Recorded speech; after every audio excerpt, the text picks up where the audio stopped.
தூத்துக்குடியில் தமிழ், ஆங்கிலம் தெரியாத வடமாநில ஊழியரால் கோவில்பட்டி தலைமை தபால் அலுவலகத்தில் பதிவு தபால் அனுப்ப முடியாமல் பொதுமக்கள் தவித்து வருகின்றனர். தூத்துக்குடி மாவட்டம் கோவில்பட்டி நகரில் எட்டயபுரம் சாலையில் தலைமை தபால் அலுவலகம் செயல்பட்டு வருகிறது. கோவில்பட்டி நகர் மட்டுமின்றி சுற்றுவட்டார பகுதிகளைச் சேர்ந்த மக்கள் இந்த தலைமை தபால் அலுவலகத்தினை பயன்படுத்தி வருகின்றனர். குறிப்பாக பதிவு தபால் அனுப்புவதற்கு அதிக மக்கள் பயன்படுத்தி வருகின்றனர். இந்த நிலையில் பதிவு தபால் அனுப்பும் பகுதியில் சமீப காலமாக வடமாநில ஊழியர் ஒருவர் பணியில் உள்ளார். இந்நிலையில் அவருக்கு தமிழ், ஆங்கிலம் தெரியாததால் பதிவு தபால் அனுப்ப வருபவர்கள் அனுப்ப முடியாமல் திரும்பி செல்லும் நிலை உள்ளது. வடமாநில ஊழியர் பணியில் இருந்தபோது வழக்கறிஞர் பரத் என்பவர் பதிவு தபால் அனுப்ப சென்றபோது, தமிழ், ஆங்கிலத்தில் இருந்தால் பதிவு தபால் அனுப்ப முடியாது, ஹிந்தியில் இருந்தால் மட்டுமே அனுப்ப முடியும் என அந்த வடமாநில ஊழியர் கூறியுள்ளார். இதையடுத்து வழக்கறிஞர் பரத் மற்றும் 10க்கும் மேற்பட்ட பொதுமக்கள் பதிவு தபால் அனுப்ப முடியாமல் தவித்துள்ளனர்.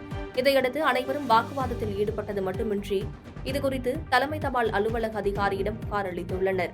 இந்நிலையில் இனிவரும் காலங்களில் இதுபோன்ற தவறுகள் ஏற்படாமல் இருக்க உரிய நடவடிக்கை எடுக்கப்படும் என்று தபால்துறை அதிகாரிகள் தெரிவித்துள்ளனர். பாதகம் செய்பவரை கண்டால் நாம் பயங்கொள்ளலாகாது பாப்பா, மோதி மிதித்து விடு பாப்பா, அவர் முகத்தில் உமிழ்ந்து விடு பாப்பா. அண்மை செய்திகளை உடனுக்குடன் தெரிந்து கொள்ள இணைந்திருங்கள் இயம்நாடு தொலைக்காட்சியுடன்.